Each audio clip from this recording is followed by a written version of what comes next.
So, one of the questions that I had while working on my video for Donna Beneviento's background was about her scar, because the game gives sort of a confliction as to when and how she got the scar that kind of defines her character. I was just going to let it go because I didn't know if anyone else would have the same questions as me, but at least one other person does, so I figure what the hell. I think it's interesting. So to start, if you're watching this and aren't really sure what I'm referring to, Donna Beneviento is one of the 4 lords in the game Resident Evil 8 Village. She lives in an isolated estate and hides herself away, preferring the company of her dolls rather than that of actual people. The reason given for this, at least in the in-game documents, are that she was born with a scar on her face that made her fear other people. However, there are conflictions as to the accuracy of this claim. Now, during the events of Resident Evil 8, we know that Donna has a scar. She wears like a mourning veil to hide her face, but after you defeat her, you can get a quick glimpse of her face before she turns to dust.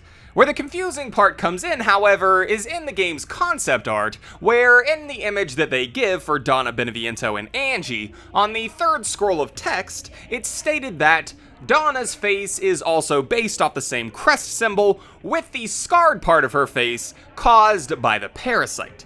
Which leaves up for interpretation which of these 2 accounts are more credible. I.e., did Donna get the scar after Mother Miranda implanted in her the cadeau, or was it there since her birth?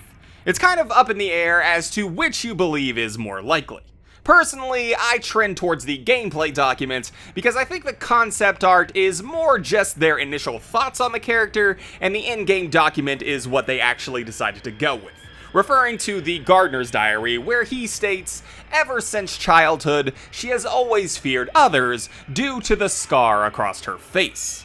You could even technically make these 2 ideas mesh by saying that she had a scar from birth that Miranda made worse by implanting the cadeau. Also, nothing really to do with anything, but I think it would have been a really nice detail if the picture on the wall would have changed after you defeat Donna to leave the manor. Like, she was so self-conscious about her face that she changed it to look normal, and then once she died, obviously she wouldn't be able to maintain that mind control, so the portrait would have shifted back to her actual face. Just something that I thought about when I was making this video, as well as her actual lore video.